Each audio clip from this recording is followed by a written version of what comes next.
Hey, what's going on, everybody? My name is Corey, better known as the Seaman, and I want to welcome you to another edition of the Seaman's Cinema Sit Down Tuesday morning. A very full weekend for myself as far as like Tuesday, Wednesday goes. I got like a bunch of stuff to catch up on. I'm going down to spend some time with my cousin who's going through some stuff.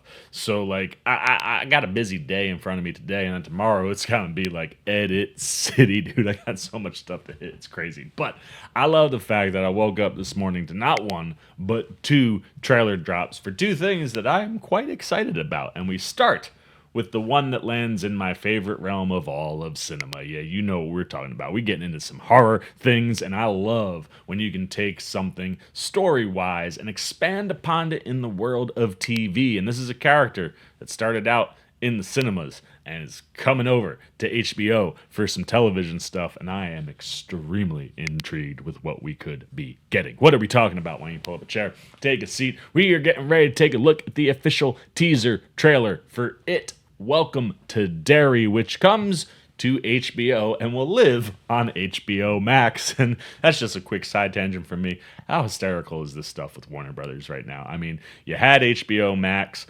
then the merger with Discovery happened, and it became just Max. And I, of course, always hypothesized like you take the HBO out so that you have your streaming service, and then HBO could become a property that like Zaslav could sell off if he was looking to recoup money, because Warner Brothers is in a lot of debt. And I guess that's not happening because here we are. Who knows what's going on with the Discovery Plus stuff, but HBO Max is back, and that's where It, Welcome to Derry will live. And the HBO Max Warner Brothers drama stuff aside, I am really stoked to get a Pennywise prequel. Pennywise is one of those characters that, like, both in the book and in the movie, we get a little bit about, but like just the baseline story that King came up with for this character creates something that's so much more layered than what we get in the book and in the movie. And I'm fascinated to see where we go as far as building out Pennywise even more as a character and all the types of things that we saw he was up to in the It movies when they were looking at stuff in Derry in the past. So the idea of jumping into, I believe, the 1960s and looking at what Pennywise is up to in the early days of Derry, I think is really, really interesting. And if you could find a way to bring Bill Skarsgård back for this character, yes, please take my money. Like, I'm so here for Bill Skarsgård all the time. And I love that since It, outside of like Nosferatu, we have seen, you know, him step out of the idea of being a creature, being someone covered in a bunch of makeup, and being characters that you never would in a million years realize are Bill Skarsgård. Specifically, what we got with him in Locked with Anthony Hopkins, I had a lot of fun with this past year. And then, of course, he was in John Wick Chapter 4 as the main antagonist, and I thought he crushed in that. But to bring him back to a role where we get to put the makeup on and get him into that lip pointing nonsense that he can do as Pennywise, like, that is, of course, some of my favorite stuff for Bill Skarsgård. And there was a lot of debate on whether or not he would actually be back for this, and that was the linchpin. If there's no Bill Skarsgård, I don't think the series is going to do very well, because, I mean, myself aside, I think a lot of people would just kind of be like, really? We're going to get somebody else to play the clown after that iconic performance? But lo and behold, Bill Skarsgård has signed on.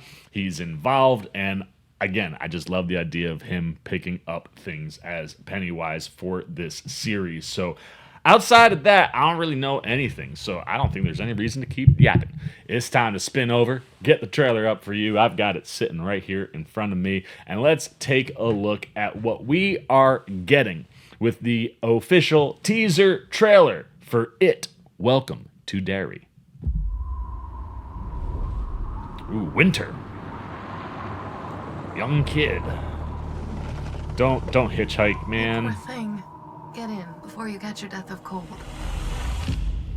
A new HBO original series. We'll get you back to your parents safe and sound, okay? Anywhere but Derry. Anywhere but Derry. So is that the end of that kid's story? Moved to town. Oh, we got another new Hey, family. baby. Depot, I like him. He's the only other name I recognized Today was when I 4 was months. looking at the cast list quick before. And they never even Bert the found Turtle a body. says duck and cover. The missing children, That means murder. and a young cast, so recapturing that vibe. Part one certainly stronger than part two. Never a bad idea to keep the people you love close. From the director No, of if those It, ever gonna be Andy removed, so- Muschietti. I wouldn't. There's a history of stuff like this happening in Derry. Let's You go. kids keep your noses out of police business.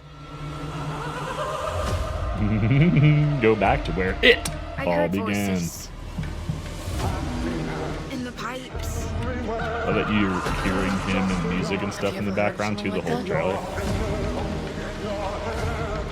Let's forget. Oh, that was a red balloon! There's something bad here in Derry. Yeah, there he is! It, welcome to Derry. That was kind of that was a kind of out of nowhere ending for the trailer. But hey, I'm down to ride, man. That looks like Muschietti and co are capturing, I think, a lot of the similar vibes that we got in part one. And like I said, having a younger cast be what's leading you here, while also seemingly having, you know, a bunch of their parents or guardians are kind of attached in there, where it's like, you know, maybe we can get more into how Pennywise is able to manipulate adults and get them to forget about what's going on in Derry to set up these kids to be his prey. But yeah, like it certainly looks like Muschietti and co are pulling together a lot of the things that made It Part 1 work. And this is definitely a true to form tease. Like, we only see Bill right at the end in the sewer where we would traditionally expect to see him. Was hoping we'd get a little more there, but again, this is a teaser. But what we are seeing, like, you can see as the trailer is moving, the impact that Pennywise is having on the kids as they start to investigate other missing children that have, you know, turned up nowhere in Derry. So yeah, I think this is something that, you know, doesn't like jump out, scream, dynamite trailer, but real good tease. I definitely think you're capturing Derry. Like, the vibes feel similar to the movie, and I love that we have a young group as kind of our core to run around town with as Pennywise starts to pop up and start doing anything that he's doing.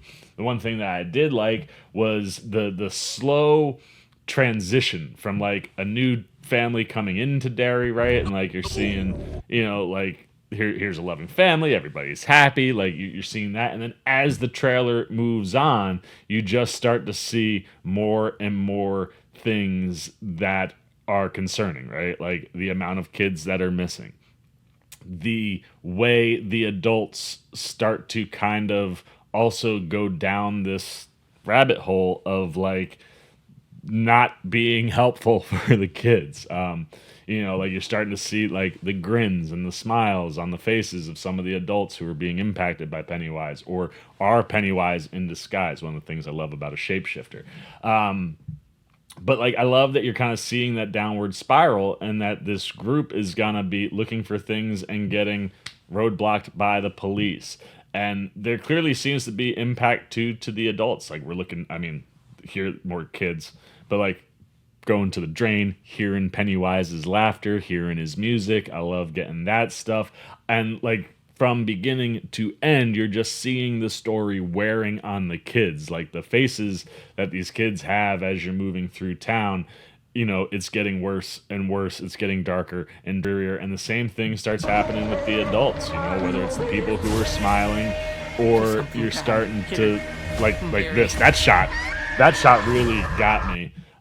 But like I said, it's a cool downward spiral, I think, for the characters, just physically seeing how Pennywise is wearing on them. And then, boom, give us our clown right there at the end in the sewers where he belongs. And I think that's a good tease. I'm far more excited for an official trailer where we could see some more Skarsgård and more Pennywise type things. But again, on the overall, I just love the idea of going back to this world, getting an original story, diving more into Pennywise's lore and his backstory, and just kind of fleshing out some of that stuff that is super intricate, right? You know, like there's a lot to Pennywise, like we were saying before. And this is a space where you're going to be able to kind of explore more. It is interesting that you're not at least in the teaser, spending more direct time with Pennywise. So that makes me think like, while this is a prequel, and I'm sure we're going to learn more things about Pennywise, it doesn't seem like we're going to go from his perspective at any point. I think it would be cool to get an episode where you are seeing things from Pennywise's perspective and kind of seeing how he's grown through Derry through the years. But I'm also totally here to have a new group of kids being chased by the clown, being broken down, so that more wild, crazy, scary stuff can populate. And like I said, just some of the imagery and some of the looks on their faces, specifically like this girl covered in blood. Like, you're going to the places that I want you to go to as far as that goes. And I love conceptually trying to harness the energy that you got in It Chapter 1, where it is a group of kids riding around town on their bikes, trying to figure out what's going on with Pennywise, rather than dealing with an adult perspective, while also including characters that are attached to the kids, where maybe we get a little bit more of the family stuff that is a little lacking when it comes to the movies. So look, I've been excited since Muschietti announced that he was going to be putting together a prequel television show. HBO is one of the most trusted names in all of television. Like I always say, in the streaming world, I think that's becoming Apple TV Plus. Apple has a very similar mindset in the types of things that they create, I think, as HBO. But when it comes to TV, HBO been around a long time. And when you see HBO smacked on something, you know you're getting quality. So I think there's plenty here to be excited about. I can't wait for a full trailer to really see more. But our first look at our return to Derry has me super excited for it. Welcome to Derry. The question is, what about you? How big of an It fan are you? Do you go back to the book, to the original TV miniseries that we had with Tim Curry? Are you just chapter 1, chapter 2 movie fan? Where do you get in on it? What are you looking for in a prequel? What are you excited about based on what we've seen in the trailer? Is there anything you're concerned about? How glad are you that Bill Skarsgård is back, even though we only saw him that one time? Anything you got, good, bad, indifferent, on our official teaser trailer for It, Welcome to Derry, put it down below in the comment section. Look forward to talking to you guys down there. As always, if you enjoyed this video, please give me a thumbs up. And if you're new, you want to come hang out with C-Man anytime. We're talking movies, TV, trailer reactions. I know I'm behind, but I'm going to try to get caught up over the next week or two with The Last of Us, so we can be ready for the finale. So you want to be here for that coverage. You want to be here when we get to official trailers, and then eventually the episodes themselves for It, Welcome to Derry. You just dig the vibe. You want to show a little love and support. Come join C-Maniac Nation. It's super easy. Jump over there. Hit that subscribe button. Hit that little bell if you want those alerts. And until next time, for the C-Man's Cinema Sit Down, I've been the C-Man. I'm signing off. Peace! C-Maniac Nation, you look nervous. Is it the scars? Would you like to know where I got them? No? Well, then maybe you'd like to see another video with the C-Man. How about up here or over here? And if you really dig the C-Man, well, then show him a little love right over there.